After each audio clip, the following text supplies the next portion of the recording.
Hello दोस्तों, मेरा नाम है पूर्ण और आप देख रहे हैं गोल्डन फिजिक्स। तो चलिए शुरू करते हैं। हम पढ़ रहे थे कोलिजन टक्कर, और भी एक बीम में प्रत्यास्थ टक्कर पढ़ रहे थे। एक बीम में प्रत्यास्थ टक्कर भी प्रयोगशाला निर्देश तंत्र में।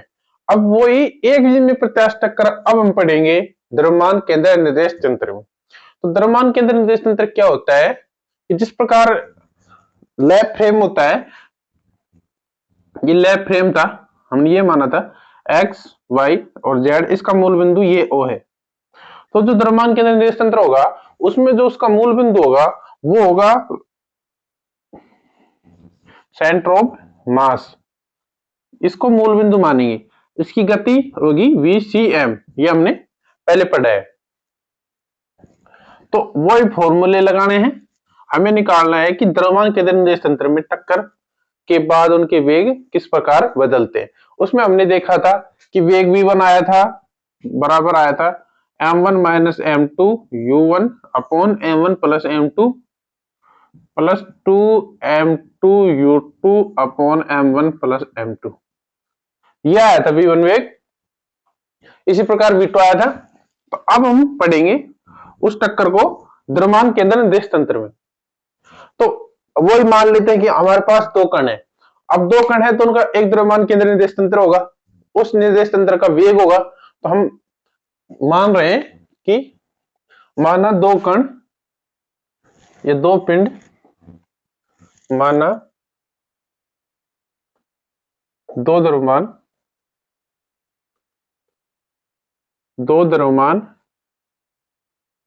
m1 व m2 है, दो द्रव्यमान m1 m2 है।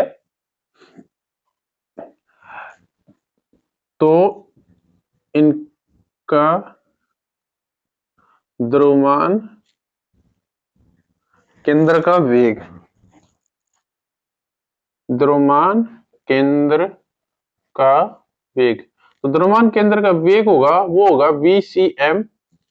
देखिए VCM हमने लिखा था, VCM लिखा था summation of MI/VI upon summation F या summation of MI/VI upon capital M, ये लिखा था। तो देखिए MI/VI मतलब M1 और VI का मतलब टक्कर से पहले की वेग क्या है, U1 व U2, और टक्कर के बाद की वेग है V1 व V2। ये है लैब फ्रेम में। हम द्रव्यमान केंद्र का जो द्रव्यमान केंद्र है उसका वेग हम लेबोरेटरी फ्रेम में लिख रहे हैं। तो ये होगा m1 u1 m2 u2 upon m1 plus m2, ये वेक्टर होगा, ये वेक्टर होगा और ये वेक्टर होगा। इसके बाद देखिए, अब हम ये मान लें कि जो द्रव्यमान केंद्र निर्देश तंत्र है वो जो लेबोरेटरी फ्रेम है उसके सापेक्ष एक नियत वेग v से गतिशील है, और जो वो v है वो वेग v ये है। अब देखिए टक्कर के अंदर कोई भी किसी प्रकार का बाह्य बल नहीं लगता। इसका मतलब है कि इसका जो वेग VCM निकाला है हमने, ये कांस्टेंट रहेगा। हमने कहा था कि F एक्सटर्नल होता है dP अपॉन dt। इसका मतलब यदि एक्सटर्नल 0 है तो यानी P कांस्टेंट है, यानी वेग कांस्टेंट है। P बराबर mv, यानी P कांस्टेंट तो P कांस्टेंट, क्योंकि m तो यहाँ पहले से कांस्टेंट मान रखा है। तो क्या है कि v कांस्टेंट होगा। तो हम लिख सकते हैं टक्कर के दौरान किसी प्रकार की बाह्य बल नहीं लगता। टक्कर के दौरान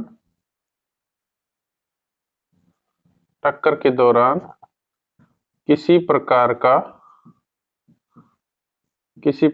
का कोई बाह्य बल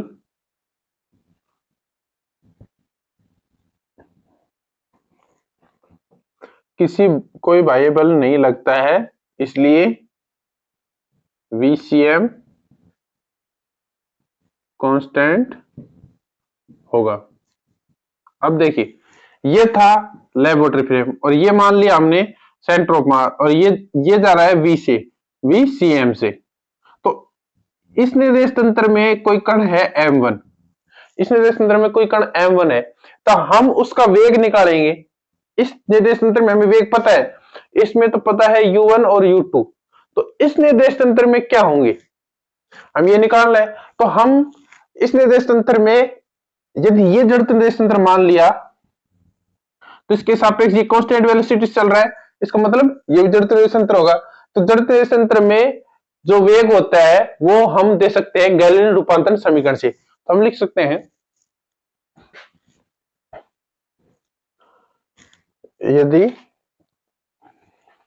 v cm कांस्टेंट होगा तो द्रव्यमान के अंदर तो सेंटर ऑफ मास निर्देश तंत्र में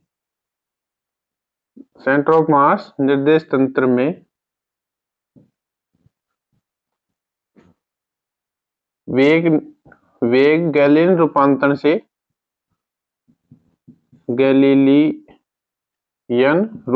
से निकाला जा सकता है। इसके साथ ये भी लिख लीजिए कि जो यदि लैब निर्देश तंत्र, लैब की जगह हम लिखते हैं एल निर्देश तंत्र जड़त्वीय है तो सी यानी सेंटर ऑफ मास निर्देश तंत्र भी जड़त्वीय होगा। तो क्या होगा, ये भी जड़त्व होगा। तो गैलीलियन रूपांतरण से हम क्या लिख सकते हैं, गैलीलियन रूपांतरण से गैलीलियन ट्रांसफॉर्मेशन, तो u डैश आएगा, वो आएगा u माइनस v। अब देखिए u डैश है ना, ये है द्रव्यमान केंद्र निर्देश तंत्र में वेग, u है वो है लेबोरेटरी यानी एल निर्देश तंत्र में वेग, और v है कि जो द्रव्यमान केंद्र निर्देश तंत्र है वो किस वेग से जा रहा है, यहाँ पे v है। मैंने आपको एक एक टर्म के बारे में बता दिया। अब हम लिख रहे हैं, तो हम क्या लिख सकते हैं, हम लिख सकते हैं कि u1 डैश, ये क्या है u1 डैश, द्रव्यमान केंद्र निर्देश तंत्र में टक्कर से पूर्व का वेग, u1 डैश होगा u1 माइनस vcm, और u2 डैश ये होगा u2 माइनस vcm। इसी के साथ हम ये भी लिख सकते हैं कि टक्कर के बाद का वेग होगा v1 डैश माइनस vcm, और v2 डैश आएगा v2 माइनस vcm। ये समीकरण नंबर 1, ये समीकरण नंबर 2 और ये समीकरण नंबर 3। अब समीकरण 1 से हम निकाल रहे हैं u1 डैश की वैल्यू और v1 डैश की वैल्यू। तो u1 डैश की वैल्यू क्या होगी, u1 डैश होगा u1 माइनस vcm, vcm का मान ये m1 u1 plus m2 u2 बटा m1 प्लस m2। इसको सोल्व करेंगे तो u1 डैश बराबर हो जाएगा, हम एलसीएम लेंगे इसका, तो ये आएगा m1 u1 plus m2 u1 minus m1 u1 minus m2 u2 बटा m1 प्लस m2। तो u1 डैश देखिए क्या हो जाएगा, m1 u1 कैंसिल, बचेगा क्या m2 u1 minus m2 u2। तो इसमें से m2 कॉमन आ जाएगा और अंदर बचेगा u1 minus u2 upon m1 plus m2। ये वेक्टर है, ये सब वेक्टर है। ये आ गया u1 डैश की वैल्यू। इसी प्रकार यदि हम यही समीकरण इस समीकरण में रखते, समीकरण नंबर 3 में रखते vcm वैल्यू समीकरण नंबर 1, तो क्या आता v1 डैश, और इसी प्रकार इसमें रखते तो क्या मान आता u2 डैश। तो u2 डैश निकालेंगे, u2 डैश क्या आएगा, लिख सकते इसी प्रकार क्या होगा m1 U1 की जगह U2, U2 की जगह U1 और M1 की जगह M2 और M2 की जगह M1। ये हो गया, ये हो गया U2 डैश। और इसी प्रकार हम क्या लिख सकते हैं, V2 डैश। तो ये हो जाएगा V2 डैश। V2 डैश होगा, V2 डैश क्या होगा, ये होगा M2 M1 M1 V,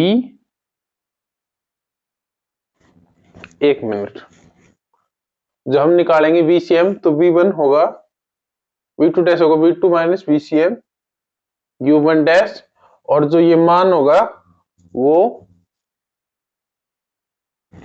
तो हमें मान निकालने V2 और V1 डैश की, ये हमें मान निकालने। तो हम पहले इन समीकरण को यूज करेंगे।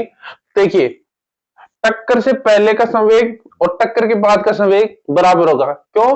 क्योंकि ये प्रत्यास्थ टक्कर है और टक्कर के दौरान संवेग संरक्षित रहता है और साथ में प्रत्यास्थ टक्कर में ऊर्जा भी संरक्षित रहती है। तो हम पहले कर रहे हैं संवेग संरक्षण, तो हम लिख रहे हैं टक्कर से पूर्व संवेग संरक्षण से। इसको मैं मिटा रहा हूं।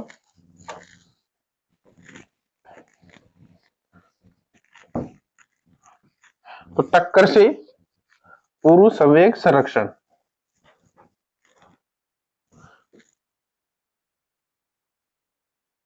टक्कर से पूर्व संवेग संरक्षण। लेकिन आप ये याद रखिए, हम कर रहे हैं ये सी फ्रेम में, यानी सेंटर ऑफ मास में। तो टक्कर से पूर्व संवेग क्या होगा, M1 U1 dash plus M2 U2 dash. अब देखिए M1 और U1 डैश को ये मान रखेंगे तो क्या आएगा, पहले में आएगा M1 M2 U1 minus U2 बटा M1 प्लस M2। दूसरा हो जाएगा M2 और ये रखेंगे M1 और ये हो जाएगा U2 minus U1 upon M1 plus M2। अब देखिए इसमें से माइनस कॉमन लेंगे तो ये हो जाएगा माइनस, और ये हो जाएगा U1 और ये हो जाएगा U2। अब देखिए ये टर्म और ये टर्म दोनों सेम है, तो ये कैंसिल, ये जीरो, यानी टक्कर से पहले का संवेग जीरो। और ये जीरो होता है क्योंकि जो द्रव्यमान केंद्र निर्देश तंत्र होता है उसे हम शून्य संवेग निर्देश तंत्र भी कहते हैं, क्योंकि इसमें जो द्रव्यमान केंद्र का संवेग आता है, द्रव्यमान केंद्र निर्देश में जो संवेग आता है वो शून्य आता है। इसलिए ये भी लिख लेते हैं,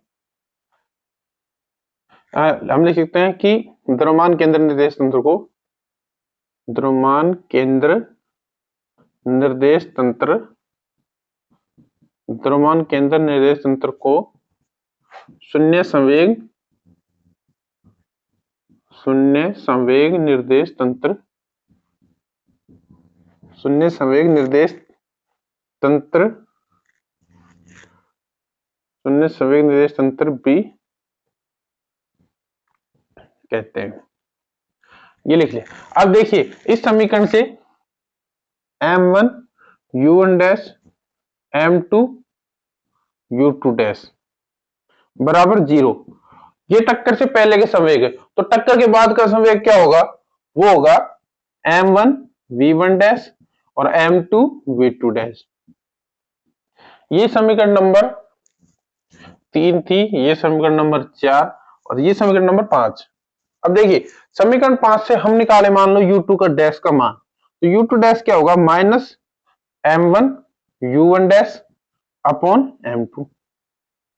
और इसी प्रकार इससे हम V2 डैश का मान निकालें, V2 डैश, तो V2 डैश का मान होगा माइनस, इसको जीरो के साइड में जगह minus M1 V1 dash upon M2। ये समीकरण नंबर, ये और ये मिला के समीकरण नंबर 6। अब ये आ गए हमारे पास U2 डैश और V2 डैश की वैल्यू। अब हम क्या करेंगे, हमें पता है कि प्रत्यास्थ टक्कर के दौरान ऊर्जा का संरक्षण नियम का पालन होता है। किसी भी टक्कर के क्वेश्चन को सोल्व करने के लिए हमें सिर्फ दो इक्वेशन की जरूरत पड़ती है, एक होती है संवेग संरक्षण की और दूसरी है ऊर्जा संरक्षण की। दोनों इक्वेशनों को रखना है और सिर्फ सोल्व करना है। टक्कर के जो भी वेग होते हैं वो सब वेग यही से निकल आते हैं। तो अब लिखिए ऊर्जा संरक्षण नियम से, ऊर्जा संरक्षण नियम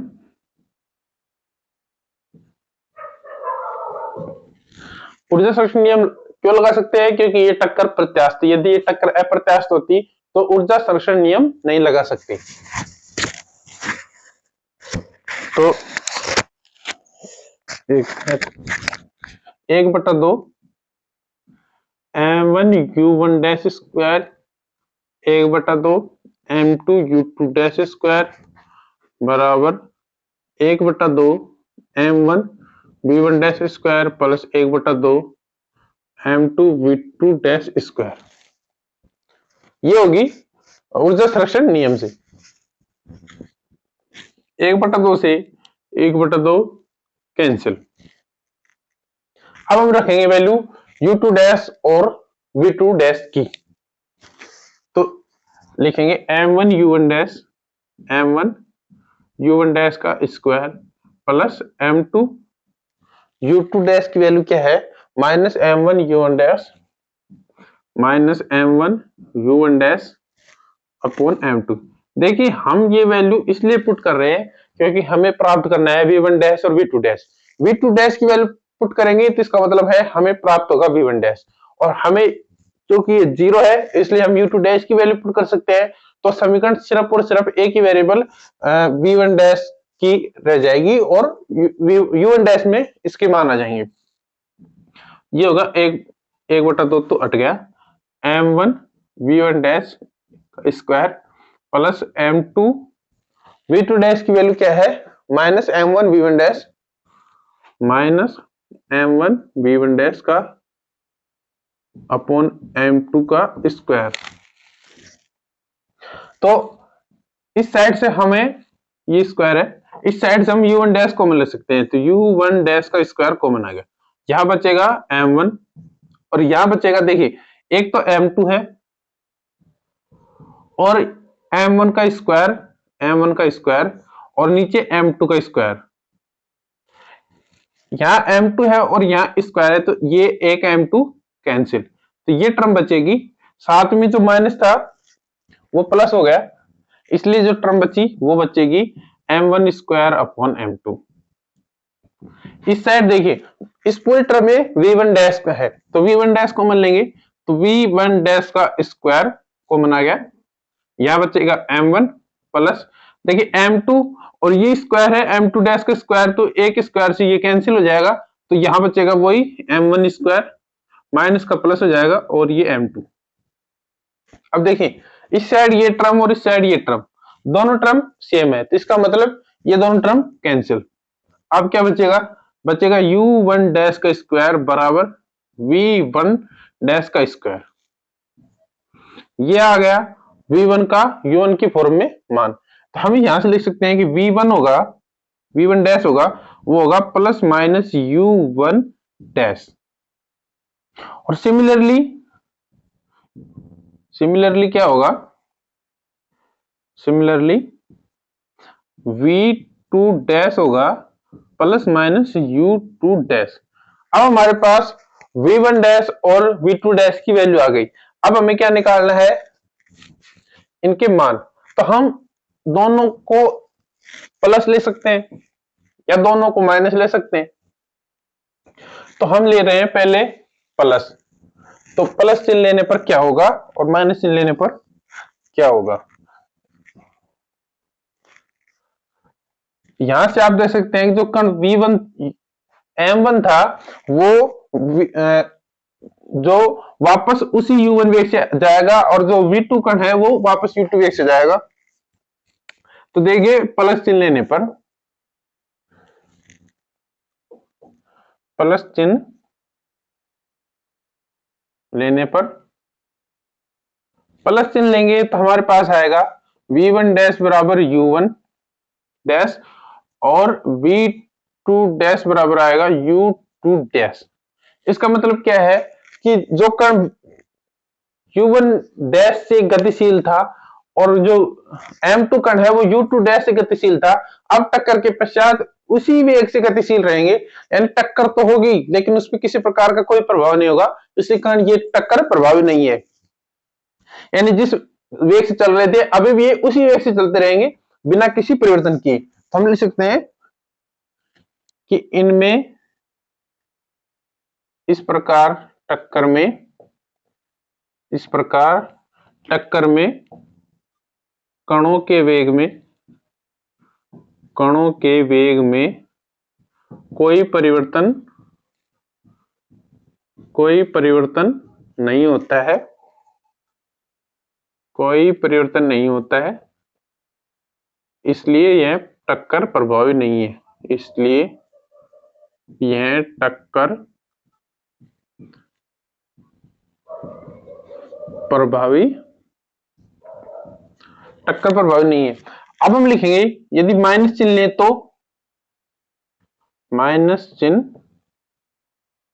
लेने पर तो क्या होगा, v1 डैश हो जाएगा माइनस u1 डैश और v2 डैश हो जाएगा माइनस u2 डैश।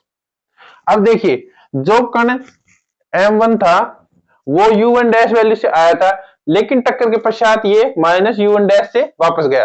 पहले प्लस से आया था, अब ये जाएगा माइनस से। और जो m2 कण था वो u2 डैश से आया था और अब माइनस u2 डैश से जा रहा है। इसका मतलब ये है जैसे हम कोई कंचा ले और दीवार पे फेंके तो दीवार से टकरा कर वापस आ जाए, लेकिन दीवार के लिए कंची भी एक स्थिर वस्तु की तरह काम करेगी। यानी ये कण है और ये कण है, जब आपस में टकराएंगे ये वापस इसी दिशा में, ये वापस इसी दिशा में, ये u1 डैश है, ये भी u1 डैश और ये u2 डैश है तो ये भी u2 डैश। इसके लिए ये दीवार का काम करेगा और इसके लिए ये दीवार का काम करेगा, आपस में दोनों वापस उसी वेग से जाएंगे। लेकिन देखिए जाएंगे जरूर, लेकिन इनके परिमाण में कोई परिवर्तन नहीं होगा। जितने परिमाण से आएंगे उतने ही परिमाण से वापस जाएंगे। तो हम लिख सकते हैं इसमें कण उसी परिमाण के साथ